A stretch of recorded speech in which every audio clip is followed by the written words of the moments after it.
Story 1. It was our 10th anniversary, so we decided to go camping. Just the two of us. And of course, our dog. We asked my ML if she could take care of our son, and she agreed, so we were glad to have some alone time together.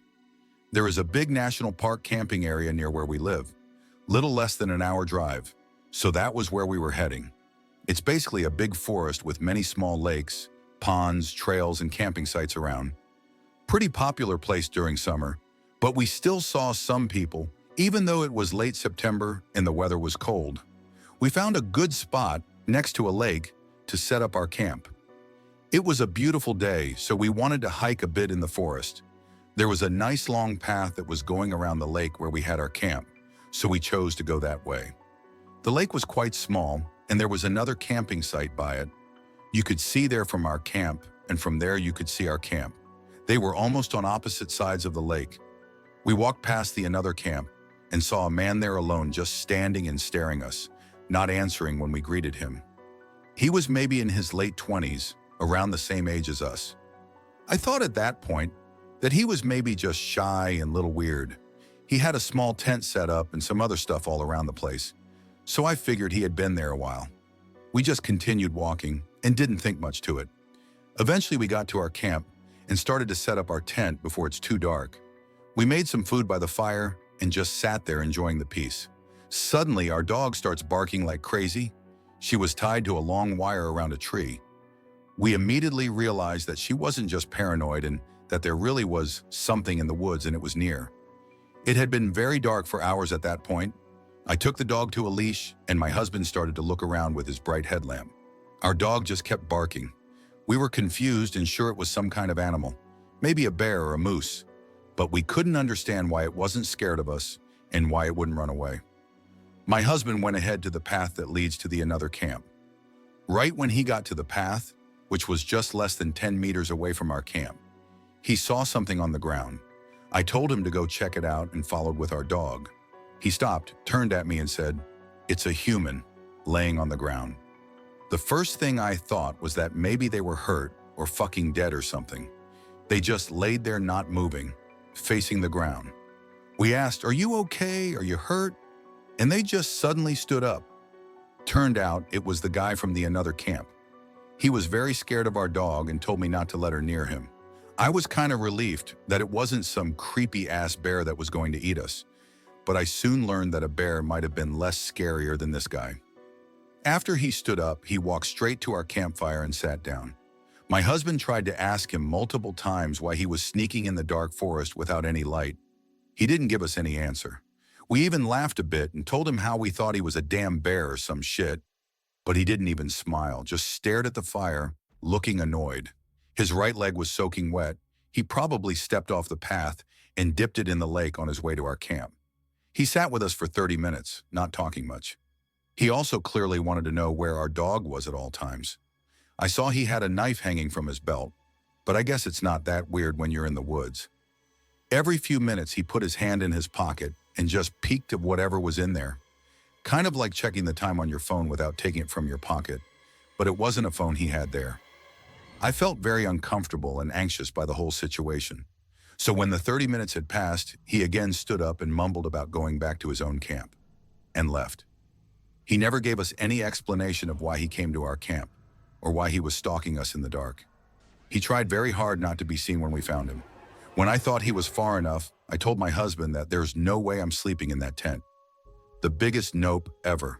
Fortunately for me, he agreed and said that the guy might come back when they're sleeping. I just wanted to leave ASAP, so my husband started packing things up. Our car was nearby, thank God, and I was guarding and looking around with a light if he comes back. Just when we had almost all of our stuff in the car, I saw a quick flash of light on the path from the guy's camp towards ours. He was coming back. Maybe he thought we went to sleep because he couldn't see our campfire anymore. So yeah, we got in the car and left real quick. Story 2. I was out camping with my friend Josiah in the mountains of Pennsylvania. It was the weird in-between season after winter, but before spring really kicks off. Still no leaves on the trees, but the day of hiking to the camping spot was about 60 degrees. I brought a small rifle as we wanted to do some plinking while we were out. We set up the camp at about 3 p.m., leaving plenty of time for shooting. just two buddies shooting guns out in the middle of the PA mountains. It was an incredible day.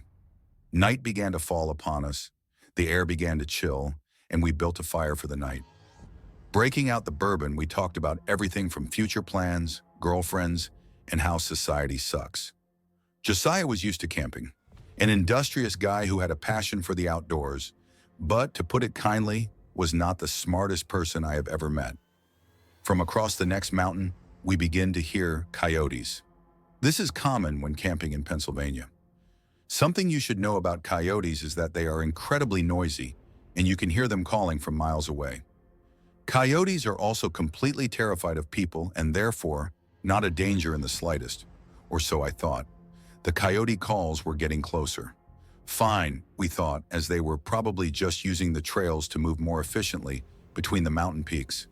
This comfort in logic dissolved over the next hour or two as the chilling howls kept getting closer.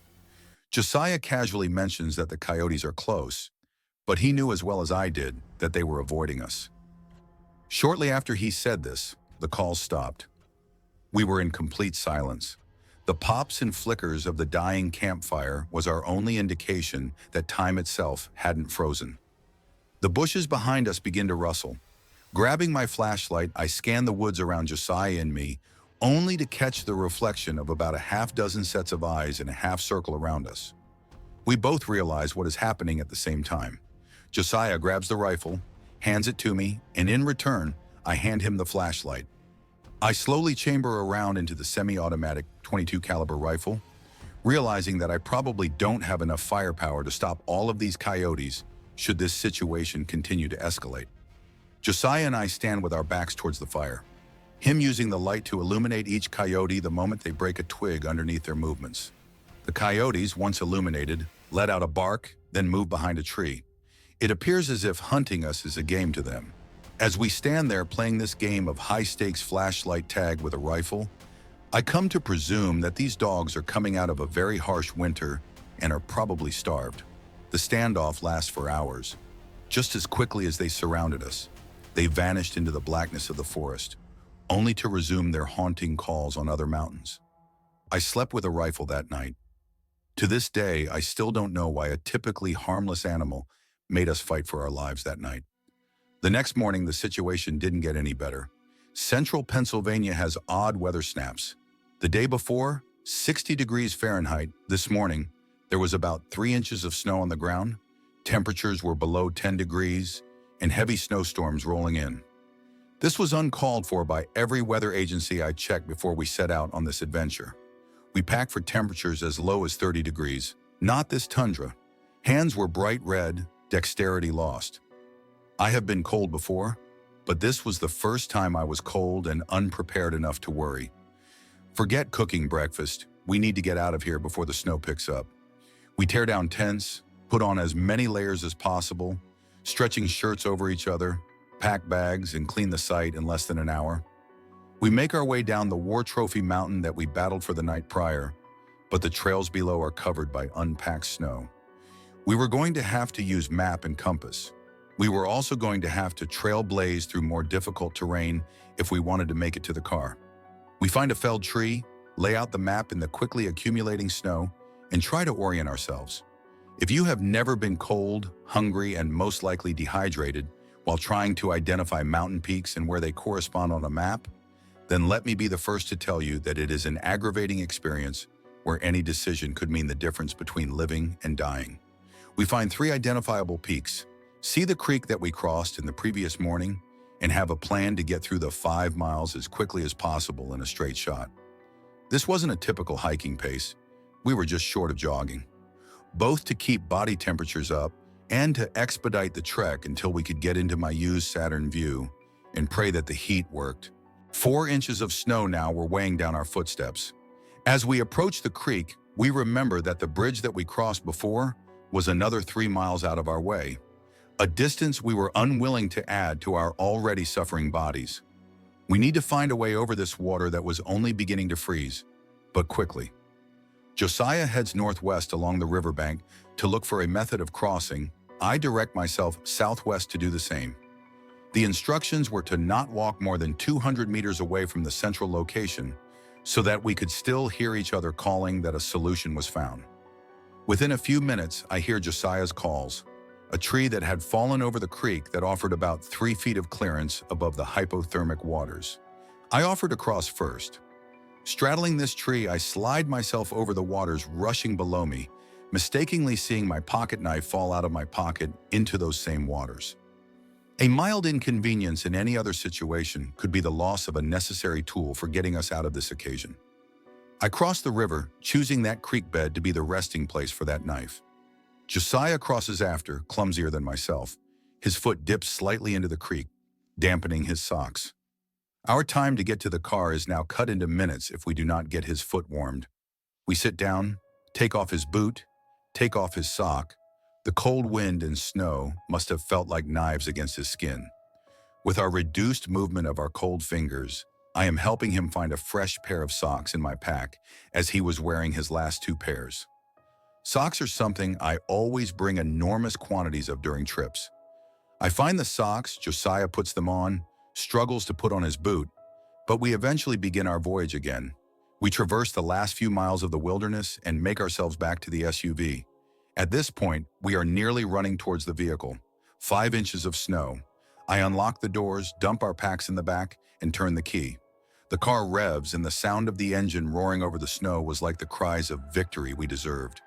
I kept the car in park, pushed on the gas to rev the engine to about 2,000 RPM, heating up the cabin for the 2 of us. We could finally feel our fingers, our toes. Driving back over the mountain, listening to the radio, weather forecasters mocking us by their explanations of how serious this unforeseen storm is, and that school districts all over the county were already closing for the following Monday. We get back to my farmhouse at the time, heat up coffee, eggs, and laugh about how we nearly died twice in the last 48 hours. After breakfast, after nearly dying, Josiah drives home. Story 3, this story still haunts me. I worked as the county historic preservationist in Southern Appalachia, working on the buildings and properties the county owned. One of the benefits included with my job was living on site at one of the historic properties. The historic house was an imposing brick mansion built in the 1810s, and I lived in a small caretaker's house about 20 feet away. This was in the backwoods, so to deter trespassing and vandalism, the county had built an 8-foot-tall fence around the entire 5-acre parcel and put barbed wire on top of the fence. I mention this all just to show it was basically impossible for anyone or anything to jump or climb over the fencing and onto the property. One night after working late at another property, I pulled up to my entrance gate, let myself in, locked it behind me, and then drove the 100 yards down the gravel road to my house. There were no lights on the property, so I could only see by my headlights. As I turned my car around the corner of one of the outbuildings and parked it, my lights shone on a thing that I still have a hard time describing effectively. It was the size of a deer, but with long, spindly legs and long, shaggy hair. Almost like a taller maned wolf, if you've ever seen pictures of one of those. That alone shook me, as there was no way something of that size should have been able to get through or over my fencing. What follows is absolutely true. I got out of my car to get a better look at what the hell the thing was, and as I opened the door and got out, the thing took off running away. Not on 4 legs, but on 2. I literally watched this thing raise its back up, stand at full height on its back legs, and sprint away. I absolutely freaked out at that point, grabbed my mag light and my shotgun from inside, and tried to find the thing again. There was no trace, no tracks or anything. I have no idea how it got an OR out of my property. I didn't sleep at all that night, just sat on my couch with my shotgun, watching my front door, hoping that whatever I saw didn't come back and burst in. Story 4. I used to own a horse boarding and training farm with about 45 acres surrounded by woods.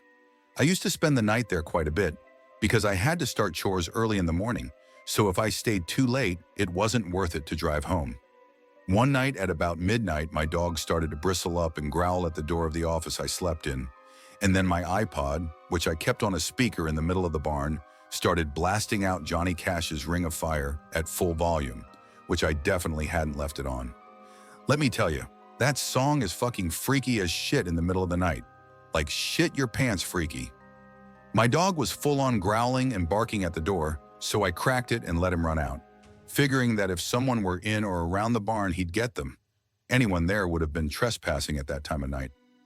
After a few minutes, I went out of the office into the barn aisle with a bat to turn off the creepy-ass music. The light I usually kept on so I could see around was off, so it was pitch dark in most of the barn. My dog was just staring out the barn door, which I kept open in the summer to keep the horses cooler, with his hair bristled but wasn't leaving the barn, which he was allowed to do. I wrote it off as creepy as fuck, but ultimately just one of those things. You know, like it's weird and I can't explain it. But there's gotta be an explanation I'm just not privy to. But the real scary part is that my property shared a private gate in back with the property closest to mine, which had a gate at the back.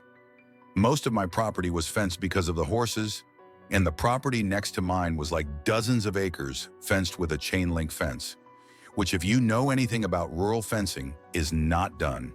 Anyways, we found out later that the owner of the adjoining property was Todd Colehep, the South Carolina serial killer. He had a woman chained up like a dog on his property who he and his friends would rape and walk around the property on a leash. He also had some bodies of people he killed buried on his property. He was doing all that stuff while I lived next to him. In fact, I used to ride on his property but would always turn around if I heard machinery, in retrospect probably burying bodies, or got the creeps. Like something would tell me to turn around and go home. I was probably one of the few, if not only, person besides his friends who were raping the woman to go on his property while all that was going on. Thanks for watching. Don't leave before leaving a like to this video. Also hit the subscribe button to support my work. And as always, have a horrific nightmare, my dear.